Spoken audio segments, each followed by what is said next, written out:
मैं हूं प्रेमचंद्र सिंह और आप देख रहे हैं सहजता नौ। बिहार की राजनीति में आज सबसे बड़ी हलचल इस बात को लेकर है कि 20 साल बाद पहली बार गृह विभाग मुख्यमंत्री नीतीश कुमार के हाथों से निकलकर बीजेपी बीजेपी के पास चला गया है। और ये रोज इस पर कोई ना कोई बयान आ जा रहा है या कोई ना कोई इस पर चर्चा हो जा रही है। और सबसे दिलचस्प ये है कि ये विवाद सीधे उस चेहरे को सौंपा गया है जिसे बीजेपी अपना फ्यूचर सीएम मानकर तैयार कर रही है, सम्राट चौधरी। अब सवाल सिर्फ विवाद का नहीं है, बल्कि बिहार की राजनीति के बदलते पावर संतुलन का है। क्या एनडीए की कमान धीरे धीरे बीजेपी अपने हाथ में लेना चाहती है? क्या सम्राट चौधरी को कानून व्यवस्था के मंच पर उतार कर पार्टी उनका लॉन्च पैड कर रही है? आज की चर्चा में सबसे बड़ा जो सवाल है वो यही है कि क्या गृह विभाग का बदलना बिहार की राजनीति बदलने की शुरुआत है? इसके लिए मेरे साथ चर्चा करने के लिए मौजूद हैं रंजन कुमार, वरिष्ठ पत्रकार, और शशि कुमार सिंह, वरिष्ठ पत्रकार। दोनों से हम इस पर राय जानेंगे और इसका मायने मत समझेंगे। सबसे पहले मैं रंजन जी के पास जाऊं। रंजन जी, ये बताइए क्या है ये? है क्या उसी आईने से हम देखें या ये बस बदलाव होना था इसलिए बदलाव हो गया? नहीं नहीं, तो कई तरीके से आप देख सकते हैं। चूंकि 20 साल से नीतीश कुमार ने ये मंत्रालय छोड़ा नहीं था, इसलिए चर्चा ज्यादा हो रही है। वरना कई स्टेट है जहां पर जो मुख्यमंत्री है उनके पास में गृह विभाग नहीं है।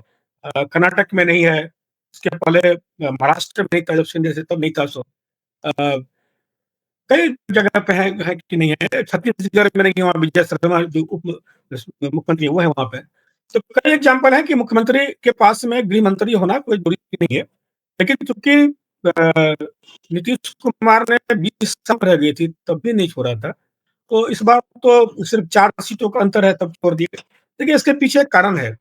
2020 और 25 के बीच में एक मौका ऐसा भी आया कि जब आरजेडी के साथ चले गए थे। लेकिन अब जो है जेडीयू पे अब 25 के चुनाव में देखिए, टिकट वितरण से लेके उसके बाद में या मंत्रिमंडल का जैसे चयन हुआ, बीजेपी कंट्रोल में है सब कुछ। पहले बीजेपी कंट्रोल में इतना नहीं था जितना 2025 में आपको लगा होगा। बीजेपी कंट्रोल में था जब हुआ बीजेपी ने दिल्ली बुला लिया, चाहे उपेंद्र कुशवाहा को बुलाना हो, चाहे संजय झा, उदयन सिंह को बुलाना हो। नाम वहां से आए। मंत्रिमंडल से बंटने से पहले फिर इन लोग दोनों को बुलाया गया था और अमित शाह ने समझाया, मुझे लगता है उस समय बात हो गई। और एक इसमें और भी कारण क्या है कि नीतीश कुमार की मानसिक स्थिति को लेकर जो चर्चाएं हो रही थी, आप देखेंगे शपथ ग्रहण समारोह में थोड़ी वो झलकियां तो दिखी मिल जाएगी। अलग बात है कि जब हम लोग चुनाव में इस बात को मैं जब बिहार में था रखते थे, उनके समर्थक बोलते थे कि भाई उम्र तो किसी की होगी तो ऐसा होगा, तो कोई बहुत उसका प्रभाव नहीं था। बीजेपी के साथ दिक्कत क्या है कि बीजेपी अचानक से जेडीयू को नहीं छोड़ सकती, क्योंकि बिहार में जो वोट बैंक है जिससे बटा हुआ है, उसमें नीतीश कुमार का होना जरूरी है। और नीतीश कुमार के बाद जेडीयू में कौन होगा यह अभी तक स्पष्ट नहीं है। ललन सिंह नहीं हो सकते हैं, संजय झा भी नहीं हो सकते, कोई गैर यादव ओबीसी होगा और कोयरी कुर्मी समाज से होगा। तो बीजेपी ने उसके पहले कार्ड खेला कि कोयरी को आगे कर दिया। इसके पहले 2 डिप्टी सीएम थे, लेकिन एक विधानसभा में थे, एक विधान परिषद में थे। तो ऊपर को नीचे को ये पता नहीं था, लेकिन इस बार तो स्पष्ट कर दिया गया कि सम्राट चौधरी नेता होंगे और विजय सिन्हा उपनेता होंगे। और 2 या 5 और मंत्री रहे और बाकी सारे नए मंत्री बीजेपी ने बनाए। तो संकेत तो है, लेकिन बीजेपी धीरे धीरे। लेकिन रंजन जी, इसकी तैयारी मुझे लगता है कि अमित शाह ने तो कम से कम पूरी कर दी थी, क्योंकि वो भी मैसेज दे रहे थे लोगों को। और जो राजनीतिज्ञ हैं, जो पॉलिटिकल पॉलिटिकली बिहार को समझते हैं या अमित शाह की राजनीति को समझते हैं, उन्होंने इशारा कर दिया था। शशि जी, आपको याद होगा उन्होंने कहा था रैली से कि बहुत बड़ी जिम्मेदारी में। एक मिनट में इसको जी जी जी बोलिए। अमित शाह ने जिस दिन यह बोला था, मैं उस दिन संयोग से लखीसराय में था। अमित शाह पहले लखीसराय आए थे, फिर तारापुर गए थे। लखीसराय में उन्होंने सेम लाइन बोला था कि विजय सिन्हा को जितवाइए, इनको मैं बड़ा आदमी बना दूंगा, इससे भी बड़ा आदमी बना दूंगा। सेम डायलॉग उन्होंने तारापुर में सेम डे, पहले लखीसराय फिर तारापुर बोला। लेकिन मीडिया में चर्चा तारापुर की हुई, इसलिए मैं आपको स्पष्ट कर दूं कि एक ही दिन में 2 सभा, 2 डिप्टी सीएम क्या इन्होंने कहा था। दोनों जगह ये 2 वाक्य सेम थे कि इसको मैं बड़ा आदमी बना दूं। मैं इसी जब वो पे आता था, इस सवाल और इस मुद्दे को लेकर आता कि जब बात हो रही थी और इस जिम्मेदारी की जब बात आ रही थी, तो जब सम्राट चौधरी और फिर विजय सिन्हा की बात आई, दोनों को डिप्टी सीएम बनाया गया, तो ये जिम्मेदारी, गृह विभाग की जिम्मेदारी आप विजय सिन्हा को भी दे सकते थे, लेकिन आपने नहीं दिया। फिर वहां पर हो सकता है कि जातिगत समीकरण भी बहुत मायने रखते हैं बिहार में, इसलिए वहां हो सकता है कि सम्राट चौधरी बाजी मार गए हों। शशि जी, जिस तरीके से सम्राट चौधरी को वहां पर ट्रांसफर दिया गया गृह विभाग नीतीश कुमार से लेकर सम्राट चौधरी को, और उनको अब ये कमान वाला है, उनके पास चुनौती बड़ी है, क्योंकि अमित शाह कह रहे थे, मैं उसी पॉइंट को लेकर फिर आ रहा हूँ जो रंजन जी के जवाब देने से पहले मैं कह रहा था। तो बार बार कह रहे थे कि जो भी रोहिंग्या हो या फिर जो गैर वाजिब तरीके से बिहार में रह रहे हों, उनको नहीं रहने देंगे, और उसके अलावा नक्सलियों का भी खात्मा करना है। यानी कि कई ऐसे मुद्दे हैं जो कि एजेंडे में अमित शाह के हैं, और क्योंकि ये अमित शाह के बहुत करीबी माने जाते हैं सम्राट चौधरी, तो सम्राट चौधरी अब एजेंट के रूप में काम करेंगे, अमित शाह का जो एजेंडा है उनको पूरा करेंगे। तो क्या आपको लगता है कि सम्राट चौधरी फिट है, एजेंडा सेट किया जाएगा, उसको सम्राट चौधरी पूरा करेंगे, या कुछ और देखते हैं? नहीं, इसको इस तरीके से देखा जाए कि 20 साल के बाद नीतीश कुमार ने ये सब महत्वपूर्ण पोर्टफोलियो छोड़ा है, तो गृह मंत्रालय किसी भी राज्य का एक तरीके से समझिए कि एकदम कमांड सेंटर होता है। तो अब तक नीतीश कुमार चाहे जितने भी ताकतवर रहे, उन्हें कभी किसी पर यह महत्वपूर्ण विभाग छोड़ने की मतलब का रिस्क नहीं लिया। मतलब भरोसे की कमी रही अपने मंत्रिमंडल में, चाहे जितना भी उनका कोई सहयोगी रहा, कभी उन्हें ये नहीं छोड़ा। ये गृह विभाग का इस बार छोड़ करके और अपने सहयोगी भाजपा को देना, ये उनका, और हाल के इस पिछले 1 साल में जब से ये टर्म में मोदी जी प्रधानमंत्री बने हैं, उसके बाद से जो नीतीश कुमार और मोदी जी का जो संबंधों में प्रगाढ़ता आई है, इसको उस नजरिए से देखने की जरूरत है कि मतलब ऐसा लग रहा है कि मोदी जी उनको ये आश्वस्त करने में कामयाब रहे कि अब आप निश्चिंत रहिए, अब जो है, अब आप सही हाथों में हैं, मतलब अब यहाँ से आपको डरने की जरूरत नहीं है। और वैसे भी सब ये समझी हुई बात है कि नीतीश कुमार का ये आखिरी टर्न होने वाला है, तो एक सम्मानजनक विदाई होनी है, तो उससे पहले फेज वाइज उनको उनका जो भी मतलब कंट्रोल है, वो फेज वाइज वो ट्रांसफर करने का कोई नीति रहा होगा, उसी तहत में ये गृह मंत्रालय उन्हें अभी छोड़ा है। और रही बात अब केंद्र के एजेंडे को चलाने की, उससे पहले आप इस बात को समझें कि यूपी और बिहार, यूपी 10 साल पहले योगी जी के पहले यूपी एकदम से गोन केस था कि मतलब इसका कुछ हो नहीं सकता। अचानक से जो टर्न अराउंड हुआ है, अब यूपी देश के शीर्ष 5 राज्यों में अपने होल्ड ले रहा है, नंबर 1 की तरफ दावेदारी कर रहा है कि अब 2-3 नंबर पे तो आ चला है बहुत सारे मुद्दों में। तो यूपी तो मतलब अच्छा बुरा हर चीज की ना कॉपी होती है। अब बिहार भी यूपी के राह पे जाने वाला है। अब ये जो यूपी की राह पे जाने वाला है, तो वो एकदम सेंट्रलाइज जो डबल इंजन का सही मजा अब आएगा कि जो केंद्र की नीतियां हैं, बिना किसी कन्फ्लिक्ट के उसको यहाँ जमीन पे उतारा जाएगा।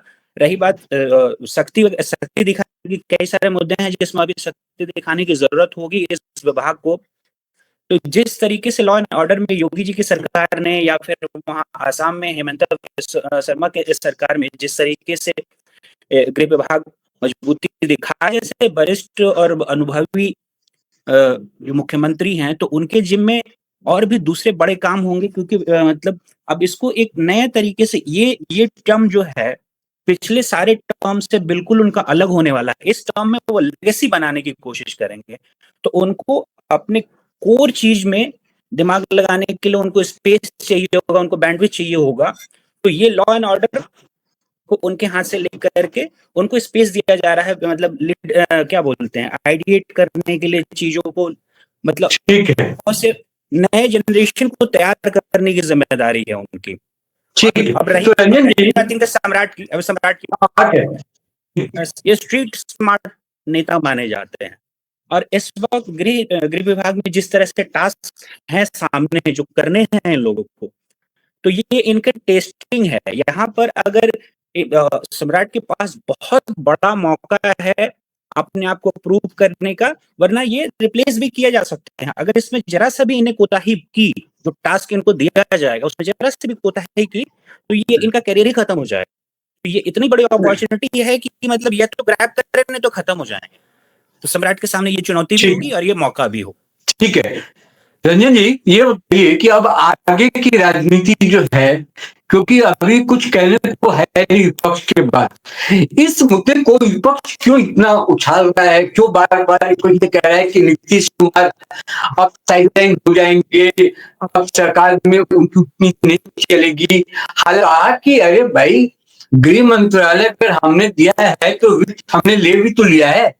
और दूसरा एक पेच ये भी है कि ट्रांसफर पोस्टिंग जो भी होना है गृह मंत्रालय में, या कोई भी पद को लेकर कोई भी डिसीजन अगर होगा, तो वो सम्राट चौधरी नहीं कर पाएंगे विदाउट परमिशन सीएम।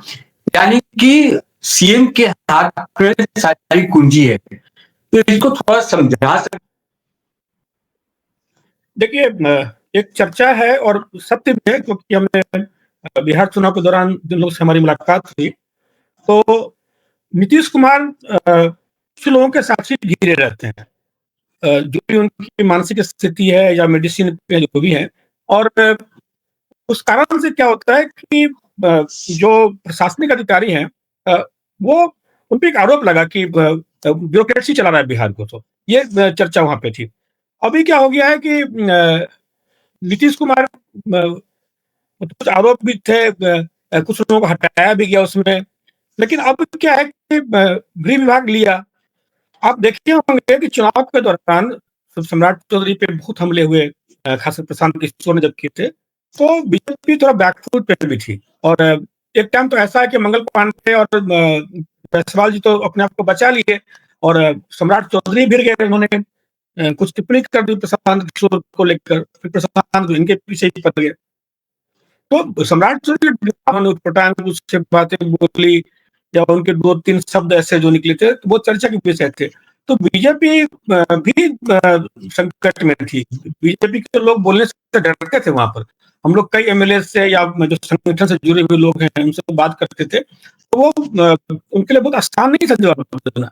लेकिन बावजूद इसके सम्राट चौधरी नीतीश जी के साथ में, आप देखते होंगे जब भी कोई संकट हुआ हो, चाहे उपेंद्र कुशवाहा के घर जाना हो, चाहे चिराग के घर जाना हो, आप भाजपा में 2 नेताओं को देखते हो, एक नित्यानंद राय को, एक सम्राट चौधरी को। यही 2 हमेशा आपको दिखते होंगे कि दिल्ली से पटना, पटना से दिल्ली जा रहे हैं। अपेक्षाकृत नीतीश तो चुनाव खुद नहीं लड़ रहे थे, तो वो घूम रहे थे। स्टेट लेवल जो नेता थे चुनाव लड़ रहे थे, सम्राट। तो बीजेपी का भरोसा है, और इसके पीछे कारण ये है कि कोयरी का जो वोट है ना, कोयरीपुर में देखिए एक बिहार में नेता होते थे पहले सतीश कुमार जी। ये लव कुश का जो कॉन्सेप्ट था उन्होंने लाया था। और अगर इनमें ठीक से जोड़िएगा, जो जातियां बहुत सारी हो गई, जो नीतीश कुमार ने ईबीसी जब बनाया तो उन्होंने कई जाति बना दी। तो जो लोग अपने आप को कोयरी बोलते थे एक जमाने में, कुशवाहा बोलते थे, उनकी संख्या दावा है कि करीब 14% के आसपास में है। लेकिन उसमें उन्होंने अलग अलग काट के बना दिया। तो एक नेता वहाँ पे है, मैं उनका भी नाम नहीं लेता हूँ, वो कोशिश में भी लगे थे वहाँ पर कि मैं सारी कुछ को एक साथ करूँ। 1.5 साल से वो बैठे हुए हैं मौर्य होटल में, कर नहीं पा रहे। वो ये एक हुआ कि क्यों ना सम्राट चौधरी को दिया जाए, क्योंकि सिर्फ कोड़ी भी देखेगा और कुल से उनकी संख्या ज्यादा है। दूसरी बात यह है कि बीजेपी में सब जानते हैं कि सुशील मोदी के बाद कोई नेता था नहीं, उभर नहीं पा रहा था। और सम्राट चौधरी से दिक्कत ये है कि वो उनका कोई पृष्ठभूमि संघ का है नहीं, वो आरजेडी जेडीयू से होते हुए भाजपा में है। तो उनका वो हिंदुत्व वाला चीज होता है जो है उतना है नहीं उस तरह से। बावजूद बीजेपी को ये लगता है कि क्योंकि देखिए यूपी में आप थोड़ा बहुत सवर्ण जाति का पॉलिटिक्स कर सकते हैं, क्योंकि ब्राह्मणों की संख्या ठीक-ठाक यहाँ पर है। बहुत सारी संख्या जहाँ राजपूत बहुत हैं। बिहार में ये संभव नहीं है। बिहार में सवर्णों की संख्या बहुत कम है। तो यहाँ पर पिछली कि गैर यादव ओबीसी जो हैं वो ज्यादा सक्रिय दिखे। और एक जो मैं उदंडता ही वर्ड यूज करता हूँ, जो आरजेडी के समर्थक की जो एक उदंडता थी, ऐसा नहीं कि इधर उदंड नहीं है, लेकिन वो ज्यादा मुखर ज्यादा दिखते थे। सम्राट चौधरी का भी इमेज बहुत उसी तरह का है, मुरेठा बांध के ही बात करते हैं।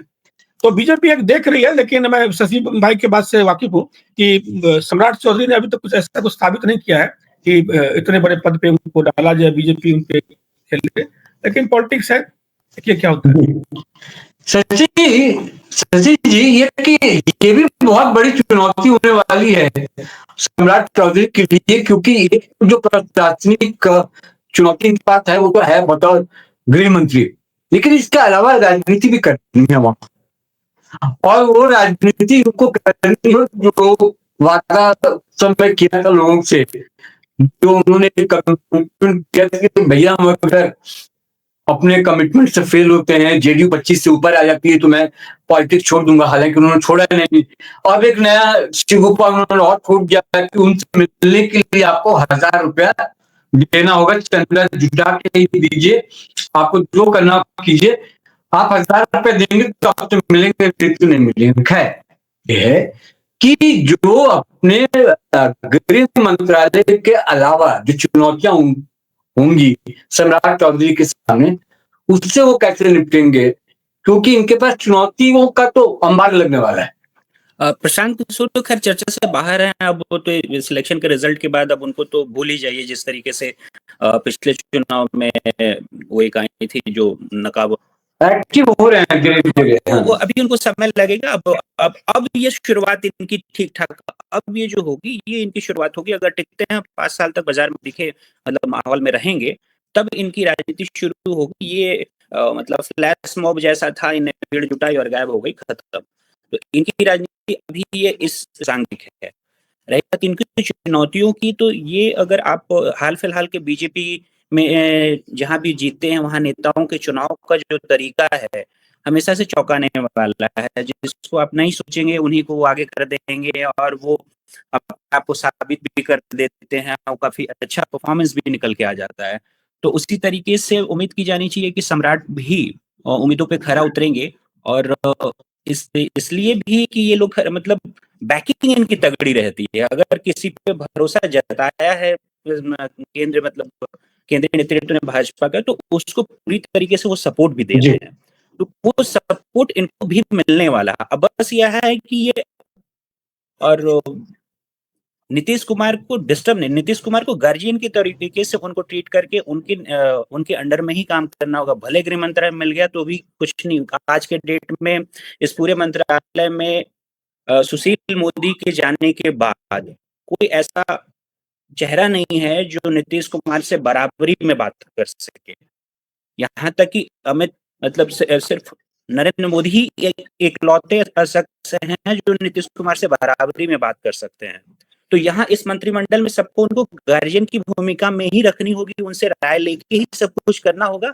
अब यहाँ है कि इनको अब कितना फ्री हैंड मिला है, इस बात पे सारा कुछ इनका, और इनको फ्री हैंड मिलेगा। मेरा विश्वास कह रहा है कि इनको फ्री हैंड मिलेगा करने का जो टास्क इनको मिलने वाला है। ये इनका समझिए कि एकदम आर पार का है। इनके करियर खत्म या फिर बहुत बड़े माने अगले मुख्यमंत्री ये बनेंगे और नहीं तो फिर अगली बार विधायकी भी नहीं मिलेगी। जी, इतना बड़ा मौका दे दिया जी। अंतिम सवाल रंजन जी, आप सरकार जो है, ये नीतीश कुमार की जो ये सरकार है, इसका भविष्य आप कैसे देखते हैं? इन दोनों परिप्रेक्ष्य में ही जोड़कर देखिएगा, बताइएगा कि आप आने वाले 5 सालों में भविष्य क्या देखते हैं? आप आपकी जो नजरिया है वो क्या कहते हैं? देखिए, इस बार जो सरकार बनी है, उस सरकार पे एक दबाव है, खासकर बीजेपी पे ज्यादा दबाव है क्योंकि वो नेशनल पार्टी है। इनको जो 2030 का चुनाव होगा उसमें इनको अपने परफॉर्मेंस पे जाना पड़ेगा, क्योंकि जो लोग भी बिहार में इस बार गया, सबने कहा कि बिजली बहुत अच्छी है, सड़कें बहुत अच्छी है, लॉ एंड ऑर्डर अपेक्षाकृत बढ़िया है, कुछ घटनाएं घटी लेकिन अपेक्षाकृत बढ़िया है।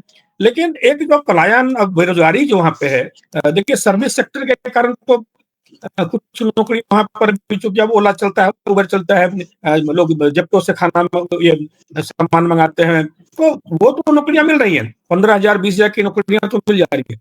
लेकिन पलायन जो है, छोटे छोटे काम के लोग जो बाहर जाते हैं, तो बीजेपी के कुछ नेताओं से, जो वरिष्ठ नेता है संगठन में है, उनसे जो मेरी बात हुई तो उनका था कि कुछ चीजें तो इस बार बहुत आरोप लगे, जैसे कि मोतिहारी में चीनी मिल की प्रधानमंत्री बोल के आए और वो तंज कसा गया। तो मुझे लगता है कि इस अगले 5 साल में बिहार में रोजगार के साधन जुटाना, चाहे सरकारी हो चाहे प्राइवेट हो, इस पे ज्यादा ध्यान होगा गवर्नमेंट का, और सेंटर भी करेगी। निर्मला सीतारमन का अगर आशीर्वाद बना रहे तो बिहार में उद्योग, थोड़ा छोटे उद्योग, अगर चीनी मिल जितने थे उतने खोल लीजिए। 90 से पहले जो जितने थे, मेरा तो घर के पास 3-3 सकरी, रैयाम, लोहा 3-3 चीनी मिल था। हमारे आधे खेत में पहले गन्ना हुआ करते थे, कोई गन्ना नहीं उपजाता है। छठ से पहले लोग 1-2 कट्ठे में उपजा लेते हैं पूरा गाँव, उसे छठ कर दीजिएगा, वहाँ पैसे मिलते नहीं है। खैर, जब 90 से पहले जब मिलता तब भी देखते थे कि पैसा 1 साल बाद मिलता था। लेकिन जैसे बाकी स्टेट्स में चीजें हैं कि आप दीजिए और हाथ-हाथ पैसा लीजिए।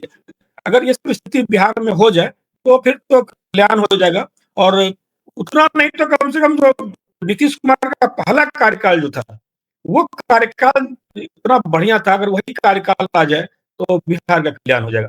तो मुझे लगता है कि दबाव रहेंगे, आपके काम को आंका जाएगा। जी सर, शशि जी आप भी संक्षिप्त में कह दीजिए। ये मैं बिल्कुल रंजन जी से सहमत हूँ कि इस बार बीजेपी के सामने काम करने का दबाव होगा और काम के नाम पे जा पाएंगे। तो इस बार इनकी जेब में जितना भी काम आया है, इनको आउटस्टैंडिंग परफॉर्मेंस देना होगा।